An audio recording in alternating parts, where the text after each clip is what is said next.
Hola amigos, es Luis Araque, soy asesor educativo de la agencia Progreso en Canadá. Estamos ubicados en la ciudad de Toronto, pero hoy estamos de visita aquí en la ciudad de Sarnia. Y ahora estamos en Lambton College y tenemos el gusto de reunirnos nuevamente con Hanna Eroglu, digo nuevamente porque estuvimos aquí antes. Y también tenemos con nosotros al nuevo miembro de nuestra agencia, Aurelio Stammitti. Aurelio es de Venezuela. Entonces ahora vamos a hacer una pequeña entrevista a Hanna y también vamos a dejar que Aurelio le haga unas preguntas. Sabemos que nuestros amigos en Venezuela van a estar viendo esta pequeña entrevista, entonces para que sepan un poco más acerca del sitio donde estamos.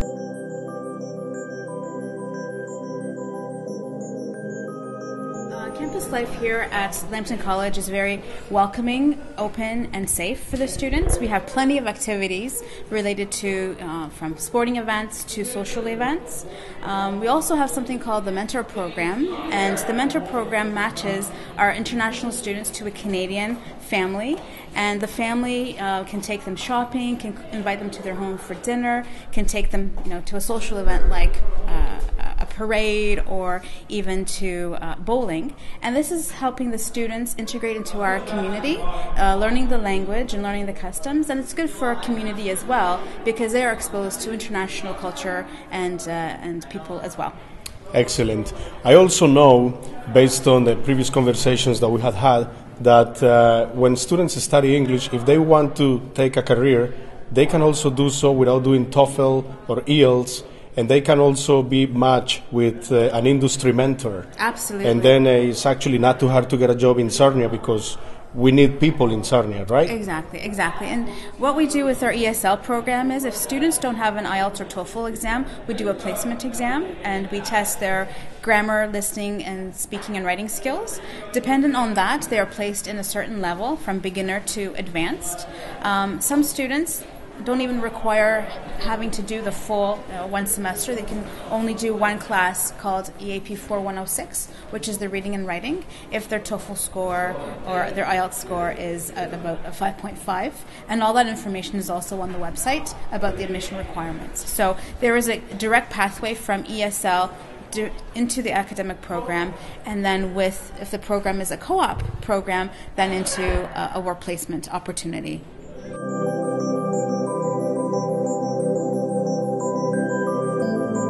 Programs, as you know, Sarnia is the energy hub of Central and Eastern Canada.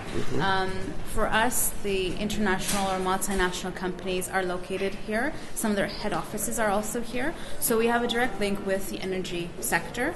And our CPET program, our instrumentation program, is a very competitive and very important program for the community. So students who are in these programs either find jobs locally, or they're able to progress and move on into other communities. So it's a good opportunity for them as well. Oh, great. So there is a great demand for engineering here in Sarnia. Yeah, and not just limited to engineering, we also have a lot of postgraduate programs. So this is a concept that is quite new to international students, because here in Canada, students that are coming from an international location, like let's say Venezuela, they've completed their degree back home. Yes. Well, they can come here and complete a 2-year postgraduate certificate in their discipline. So let's say it's in business management, and they're also eligible to qualify for a 3-year work permit, which also opens more doors for them.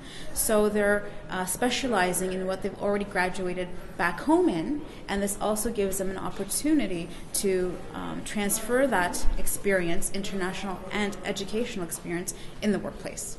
Wow, that sounds really interesting. And what about the learning style that you have implemented here? I heard that you have these learning studio facilities that I'm really interested to learn about. Perfect. Our college is moving towards a learning studio delivery.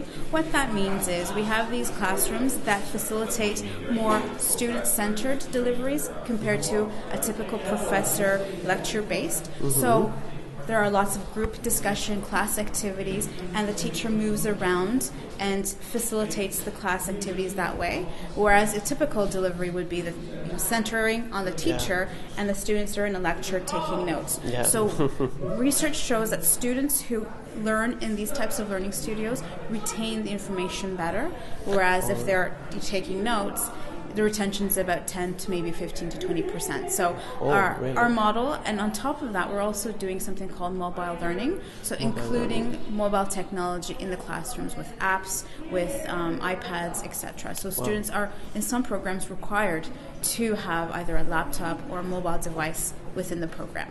So thank you so much for your interview and for your time.